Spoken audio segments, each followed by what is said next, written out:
welcome to Books Unbound, the podcast where we unbind books to get to their hearts with your hosts, us. Oh wait, it's only me, Ariel. That's right.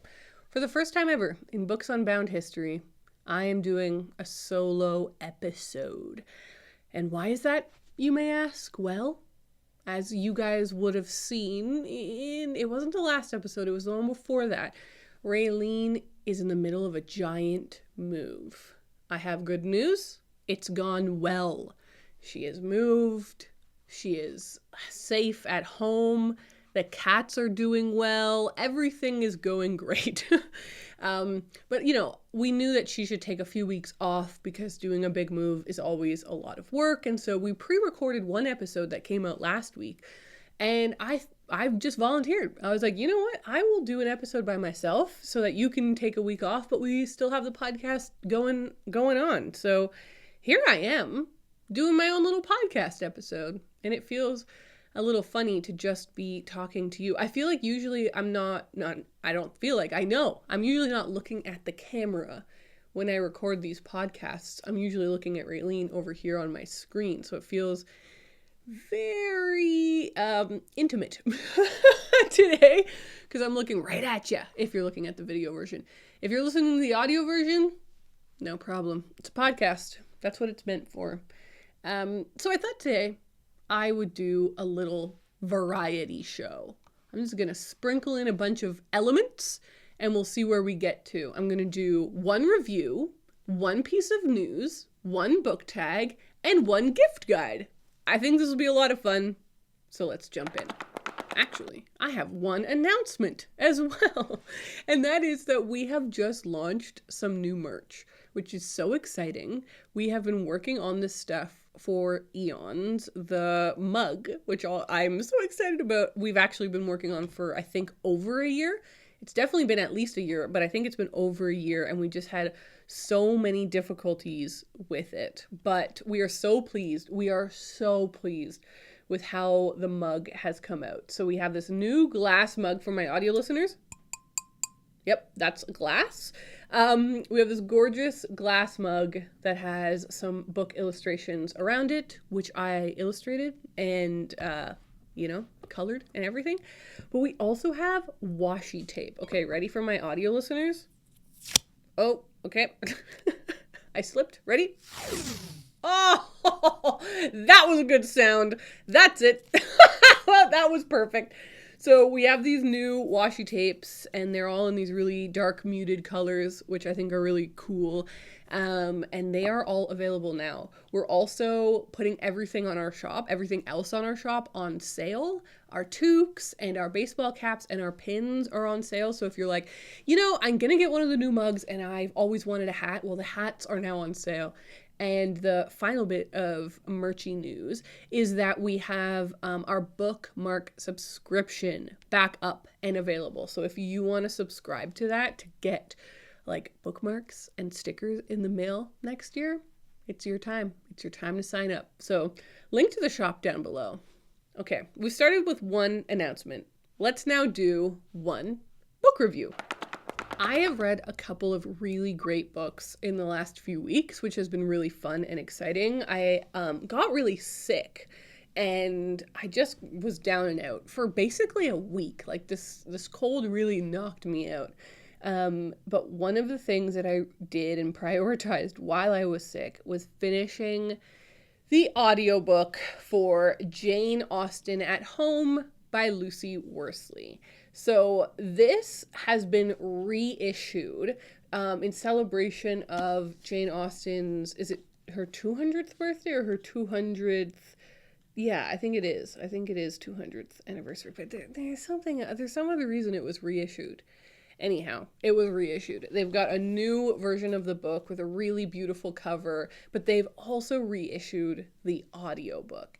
And this is exciting to me because one of the books I read earlier this year was Lucy Worsley's biography of Agatha Christie, which I also listened to as an audiobook and really, really enjoyed. And I really enjoyed Lucy Worsley's reading of the book, which makes sense because she's like a presenter. This is a big part of her job is presenting and public speaking, and she has such a great voice. And When you have an author who is good at performing, that really is the best audiobook, because they know exactly like where they put their heart and soul and what moments to really emphasize, and it just feels so authentic.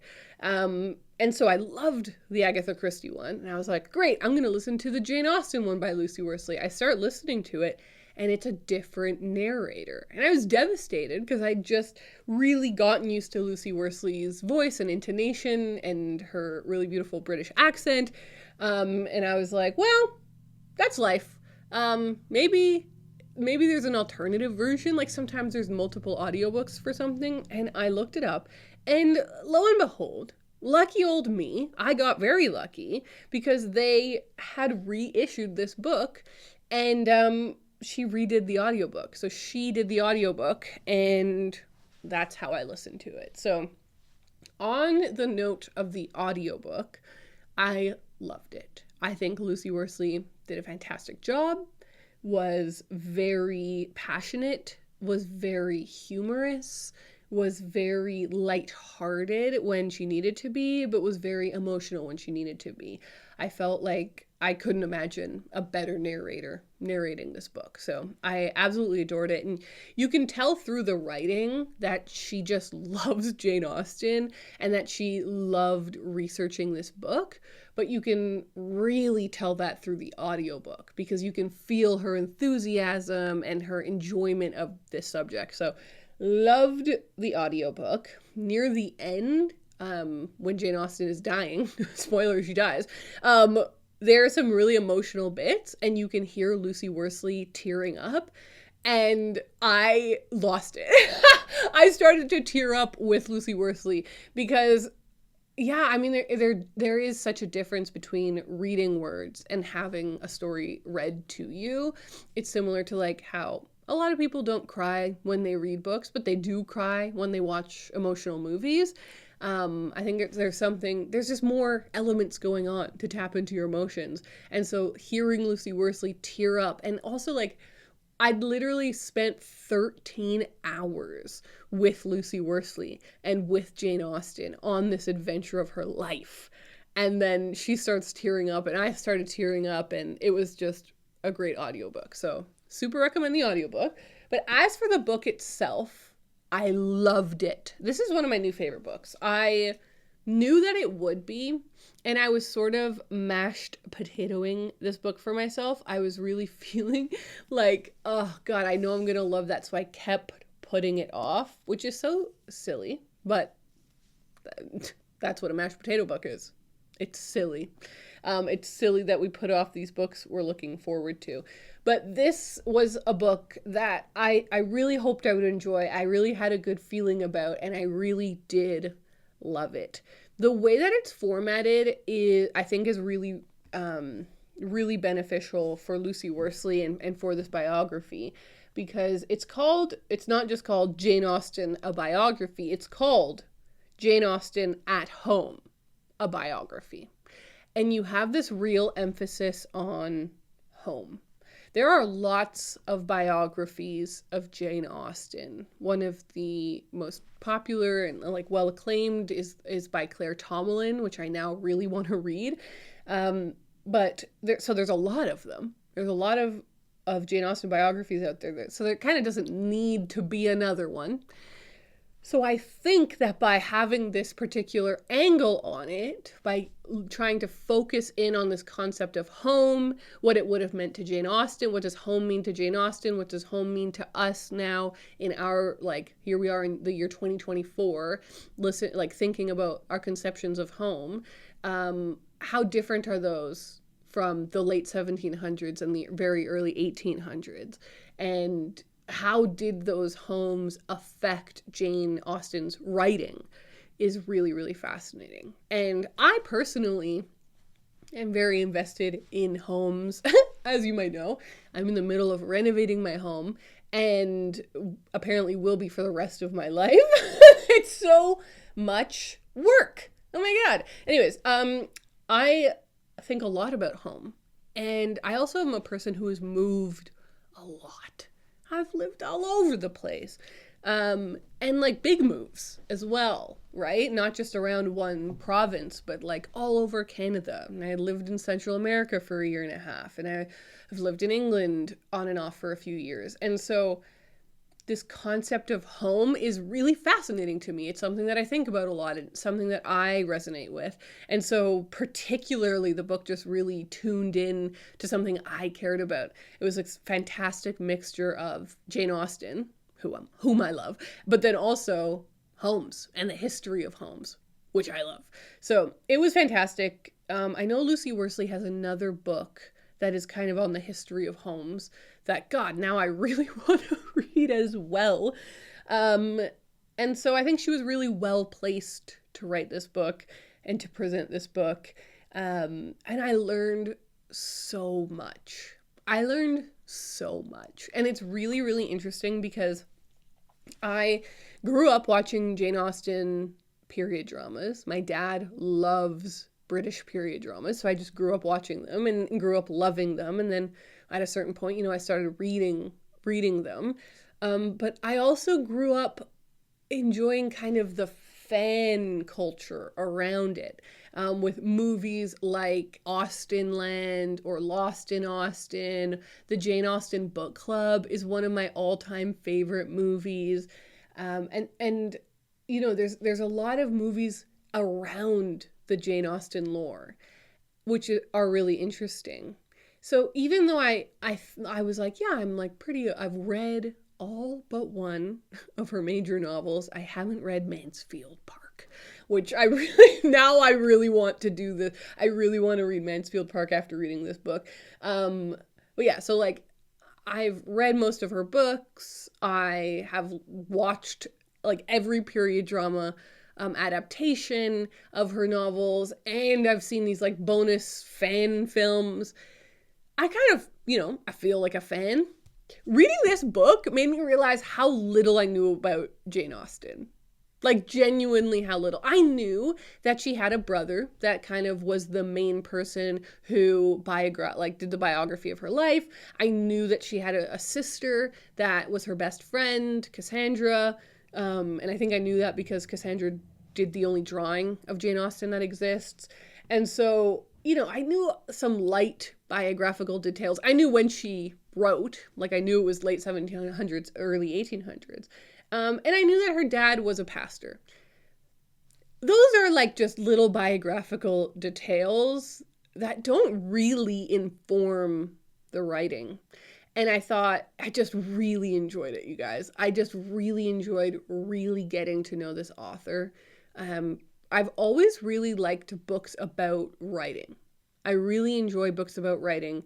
The classics On Writing by Stephen King. What I talk about when I talk about Running, which is a book about writing by Haruki Murakami, etc.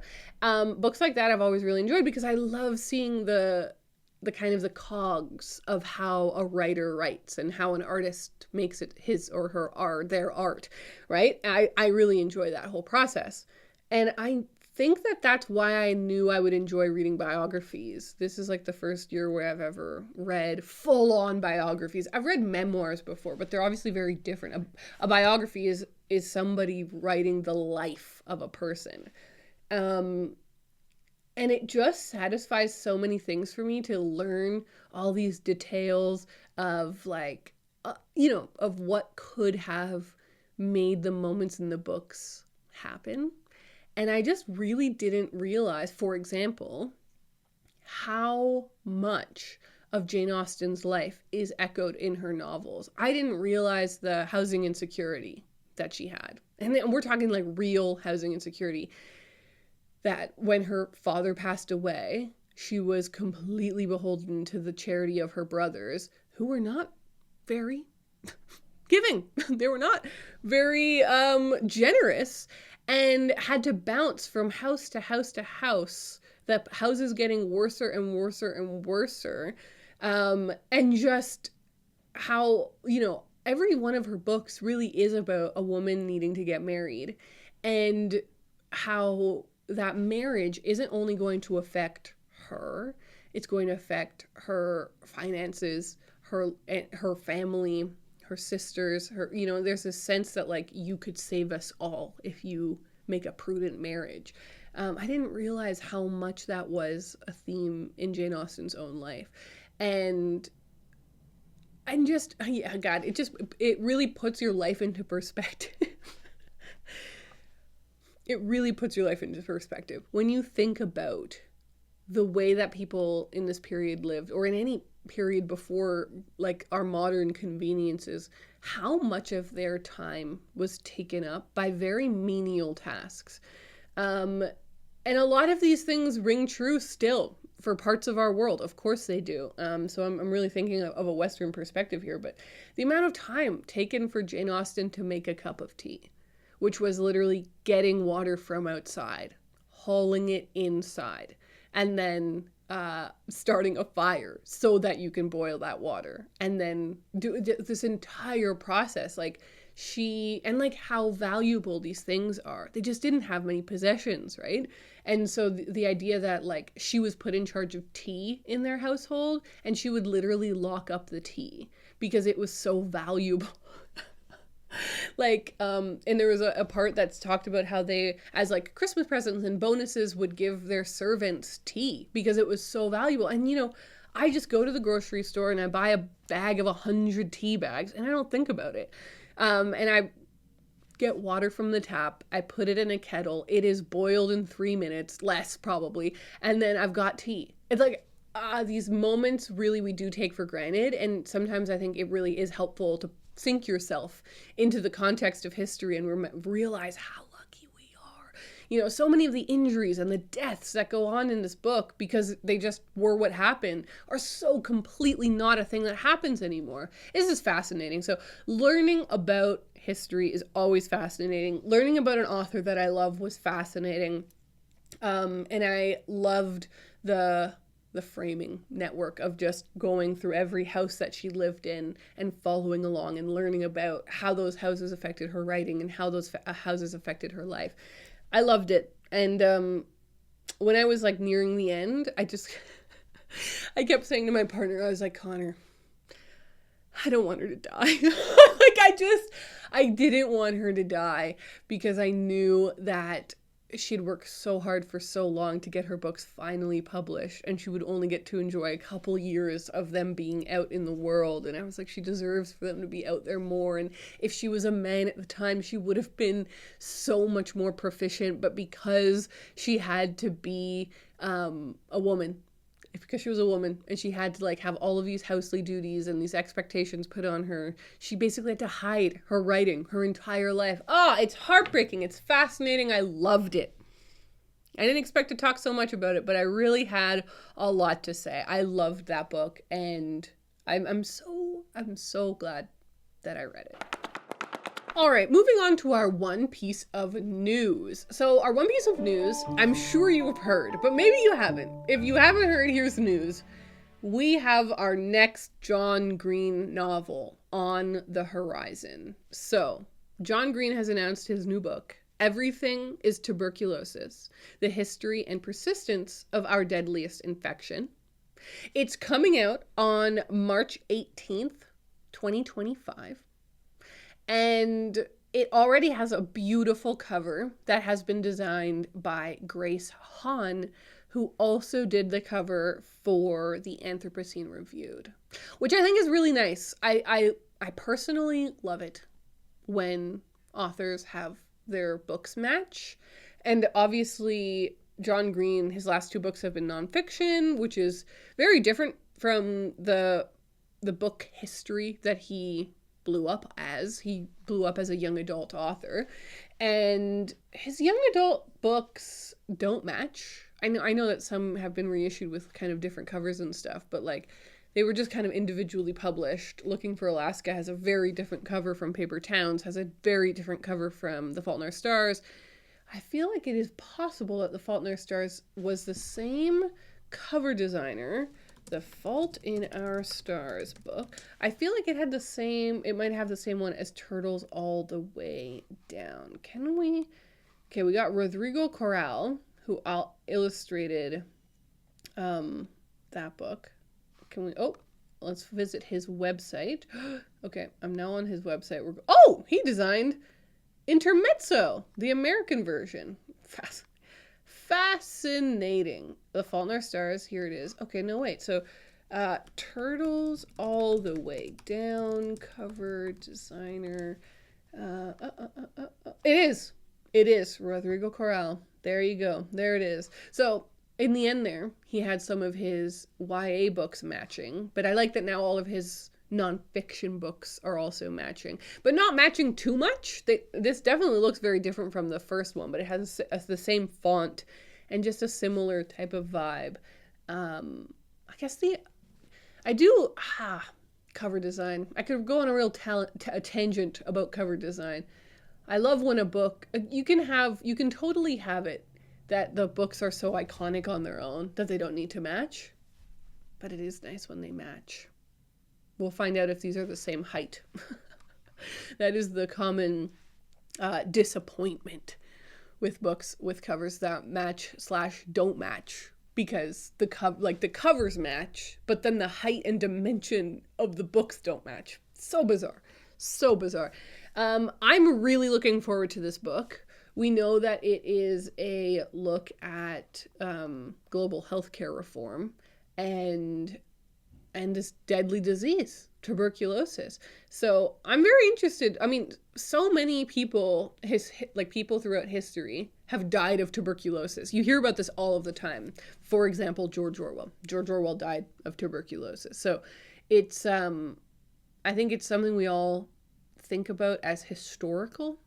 And I think that John Green has been doing an unbelievable job really bringing it to the modern era and being like, this is still happening, right? And honestly, no, I didn't really know that. I knew that it was kind of happening, but I don't think that I understood before watching so much of John Green's content about tuberculosis that it was happening in the way that it's still happening in so much of our current world. So I have already really appreciated everything that he's done on the topic of tuberculosis through his YouTube channel. So I'm really looking forward to a book that is kind of the concise magnum opus. Here's everything I have to say about tuberculosis. I've just also noticed that it's, I've just noticed two things that are very fascinating. First of all, it's only 208 pages. That's very interesting. That's really, really interesting. So it's so short, which I love. I love a short book. How long was the Anthropocene reviewed? Let's see here. John Green, the Anthropocene reviewed. God, that was a great book. I should reread that. It was 304 pages. Yeah, so this is quite a small book. I love that. But the other thing that I just noticed is the publisher. It says the publisher is Crash Course Books. Is he self-publishing this? I don't feel like I've heard. This is breaking news. Breaking news during our news. I don't think I've heard about this. Okay, I'm now looking at a piece from John Mayer on publishersweekly.com. New imprint, Crash Course Books, to launch in March with John Green title. Who owns this imprint? Penguin Young Readers. Oh my God.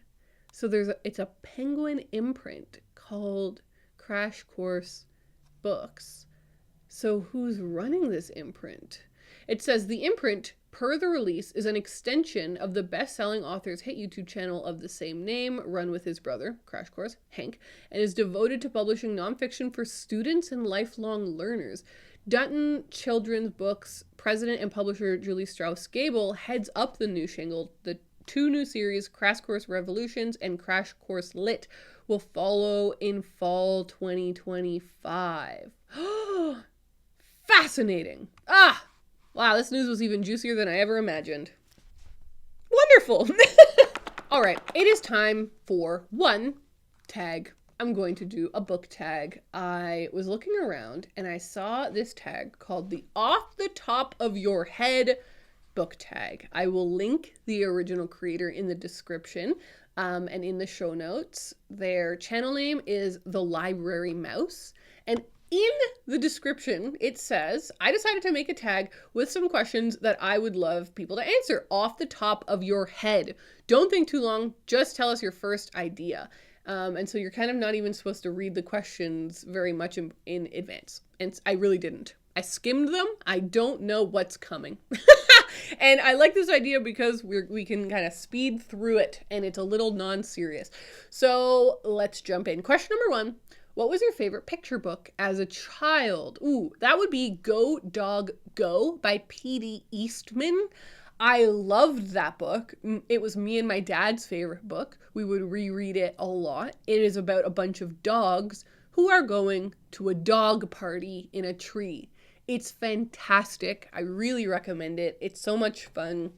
There's a lot of different dogs that are going to this dog party, but there are some recurring characters, and there's these 2 dogs, a male dog and a female dog, that keep running into each other, and one of them, the female dog, keeps wearing like very fancy hats, and they keep running into each other, and she says, "Do you like my hat?" And he says, "No, I do not like your hat." And she says, "Good day," and he says, "Good day," and then they run into each other at the party later, and she says, "Do you like my hat?" And he says that he does.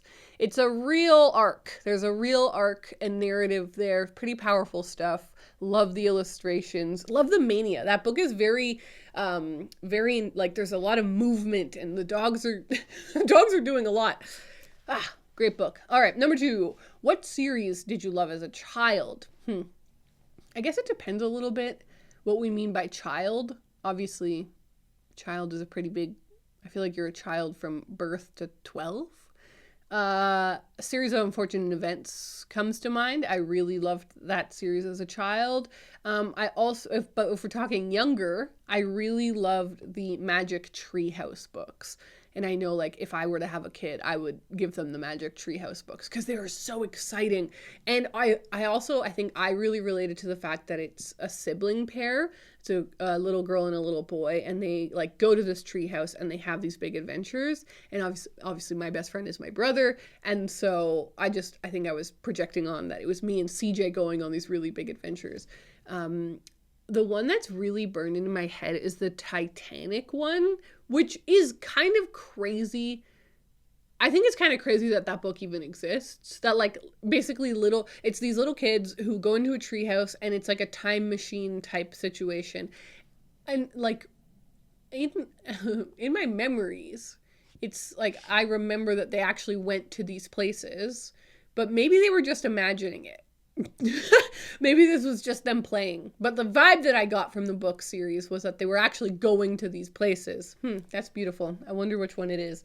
But yes, so in the Titanic one, they go back to the Titanic and they're trying to, like, what is it? They're trying to find a clock or save a watch or find a watch to give to a kid. There's something about a watch, and they've got to get off of the Titanic before it sinks and kills everyone, which is just crazy.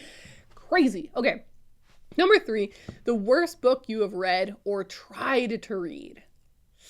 Wow, that's a good one. I don't really talk about books that I dislike very often, just because I don't see the merit in it very often, unless, like, you know, I found the book offensive, and I kind of want to warn people from that book.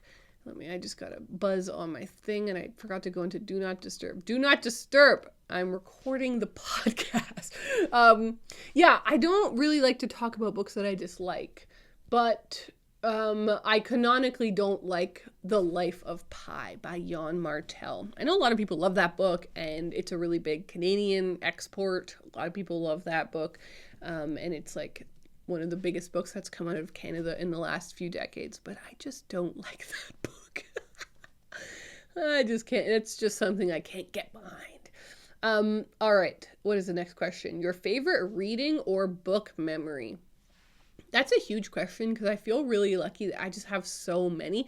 2 instantly came into my mind. The first was book shopping with my mom in the Chapters in Kingston, Ontario.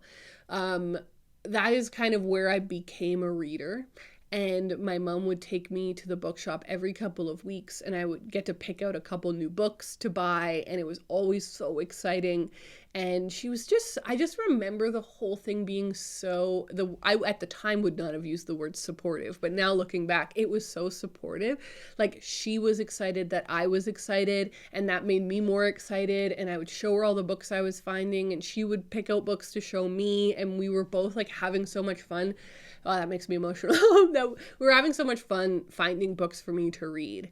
And then I would go home and I would read them and I would tell her all about them. So it was just a really beautiful thing that we did together. The second memory that came to mind was like a really recent one, which was going to England. I went to Bath in mid-September for the Jane Austen festival. And I just loved it. I had such a great time. It was one of the most beautiful trips I've been on in the last few years. Honestly, ever. I got to stay with some of my best friends. I got to like dress up in Regency in one of the most beautiful cities in the world. I got to go to a ball. I got to be a part of a parade. Like, it was bizarre. It was bizarre and it was so much fun. All right. Number 5, a book you loved as a movie. There's so many book to movie adaptations that I love. And now I can't think of any of them. Lord of the Rings extended editions. I love the Lord of the Rings. My brother is currently reading them and it's making me super jealous. I really, really want to read them. And the only reason I'm not is because I know it will take me a very long time to read the books. And I'm trying to read as many books as I can for my big challenge of reading 100 books this year. So it does not, it's not in my best interest at the moment to reread Lord of the Rings. But him reading it, and he keeps telling me like what's going on and the updates, is making me so jealous because it's there. I haven't read the first time and only time that I read the Lord of the Rings was when I was 12. I read The Fellowship and Two Towers and half of The Return of the King. But I grew up watching the movies and loving the movies, so I'll go with that one. Number 6, a book you wish they would make into a movie. I would love August de Wilde. Is that her?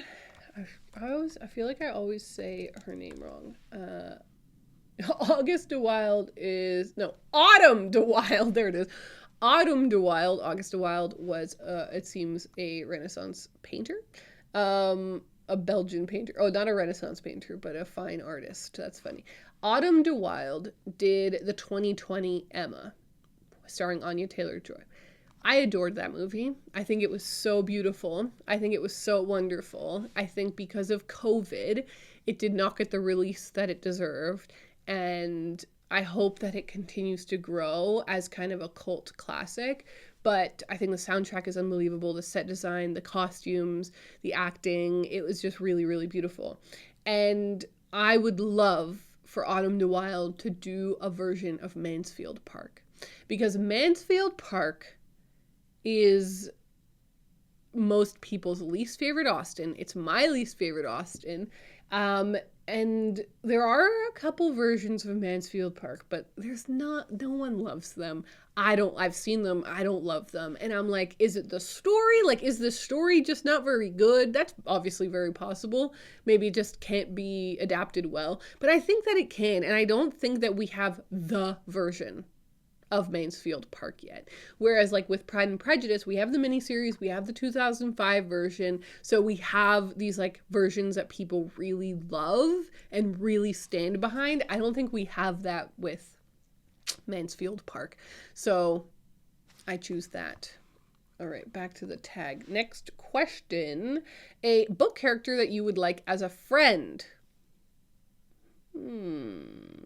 Not a book character, it's an author, just because I've got it here, Lucy Worsley. The whole time I was reading this book and enjoying the audiobook, I was just thinking like how much I loved Lucy Worsley and I would love to be her friend. Okay, number 8, a place you want to visit because of a book you read. Oh, totally. This does happen all of the time. I'm trying to think of what that might be. What is the last book where I read it and I was like, I want to go there? It kind of feels like that just happened with Jane Austen because I was just in Bath and then I read the biography and it really connected me so well to the place. It really added so much to my trip.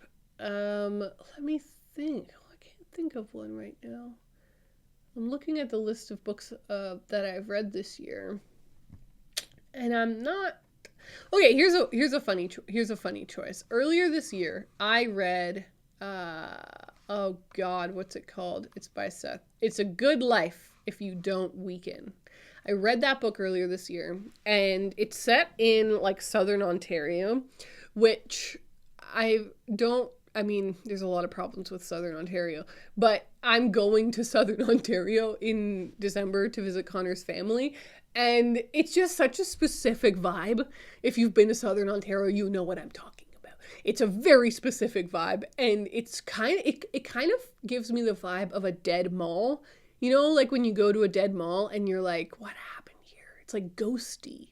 It's like, it feels like it's like a time warp. That's what Southern Ontario feels like to me. And a large part of that is because I used to live there and now I don't. So that's, there's like a nostalgia factor. But I'm excited to go back this Christmas. I'm really excited to go and see Connor's family and everything. But the book kind of made me miss Southern Ontario in this weird nostalgic way. Okay, what's the next one? Number 9, a nonfiction book you would recommend. Great question. There's so many good ones. I will say The Sound of a Wild Snail Eating by Elizabeth Tova Bailey. That's a book I read a couple years ago, and I'm dying to reread. I just absolutely adored that book. It's about a woman who is living with chronic pain and chronic fatigue, and she's given a pet snail kind of through a strange happenstance, and she's just basically watching the snail. It's a very slow book, as you can imagine, but it's a very beautiful book. It's a very thoughtful book. It's a very, I guess the word is pensive book. Like it's beautiful. I really recommend that book. I think it's a great exploration of chronic pain and chronic fatigue, but also just life in general. And you learn a lot about snails, which is cool. And the final question, if you could hang out with an author all day, who would you pick and why? Well, now I definitely pick Lucy Worsley, for sure, without a doubt. Like, she's such a cool historian. It seems like she's just a riot. I now follow her on Instagram, and I've like poked around at her Instagram and stuff, and she seems to be industrious in a way that I really respect and really, really love. She's got a lot of books that are out and like seem like they are huge projects. Like, the idea of writing a biography is really fascinating to me because it's so much research and you're trying to be an authority on something. And I think that if you really respect and love that thing, you want to do it right. And if you're spending years researching Jane Austen or Charlotte Bronte or Sylvia Plath, you must love them. And so you must feel that burden of responsibility to get it right and do your best job, which just adds to the workload so much more. So the fact that Lucy Worsley has I think she has 3 biographies, Agatha Christie, Jane Austen, and Queen Victoria. And then she has a couple other books that seem really cool, but she also does podcasts and documentaries and stuff. I'm like, she's like a content creator. She's fantastic. She's so cool. I just think she's so cool. And she's always buzzing around doing neat events and things. So I choose Lucy. And there we have it. We did the tag. All right. I'm going to end this off with one gift guide. I thought it would be fun to recommend a couple books because I know it's the Christmas season and people are shopping, and maybe it would be fun to recommend you a couple of books. So I have a little pile here. It's a small pile. Maybe Raeleen and I will also do this again in a coming up episode. But I just thought this is kind of the right time, late November. So the first one is All the Beauty in the World by Patrick Bringley. This I recommend for your arty friend, your friend who loves art museums, your friend who loves sketching, your friend who's a photographer, your friend who, loves Tumblr, your very artistic buddy. I really think that they would love this book. It is a memoir from Patrick Bringley, who was a guard at the Metropolitan Museum of Art in New York City. And it's stunning. It's also an exploration of grief. He becomes a guard because of his brother's death. And it's this beautiful look at human endeavor and human art and this really interesting job as well. All right. For the kid in your life, if you have a kid or a niece or a nephew or something, and you want to get them a really neat book, but you don't want it to be too hard to read, I really recommend Yi by Guillermo Petreca. This is the story of Yi, who is a boy who doesn't speak. And he goes on this really big adventure to try and find a witch to help him speak again, basically. And it's a really, really stunning book. Like, the art is just unbelievable. I think it's such, I was about to say a feast for the eyes. Who do I think I am? A feast for the eyes? But I do think that it's so pretty. It's such a beautiful book. But also the story is really fun and really interesting. So super recommend that one. All right. The next one is for your friend who loves poetry, or a friend you think would like poetry, and it is Please Do Not Touch This Exhibit by Jen Campbell. I am friends with Jen Campbell, I guess I should say, but I loved her other books. I've read a bunch of her books, and I always enjoy them, but this one really, really hit me. Like, it's stunning. It's such a beautiful poetry collection. And as it says on the back, it explores the topics of disability, storytelling, and the process of mythologizing trauma. There's reflections on her life as a disabled person, but also on her, her journey with IVF. So there's so many things that you can feel, like, you really feel the power of this book. But she's just such a fantastic writer. And I love this collection. And I hope more people pick it up because it's incredible. It's incredible. All right. My last pick is for your spooky friend, your goth buddy, someone who you think has lunar energy. It's definitely for a lunar energy person. And that is The True Deceiver by Tove Jansson. No, Tove Jansson is how it's pronounced. This is the story of our main character. I want to say her name is Katri. It's just Katri, who lives with her brother in this very, very remote and snowy village up in Scandinavia. Is it Sweden or is it Finland? I always get confused with our girl Tove, which one she's from, and I should just remember, but it always slips my mind.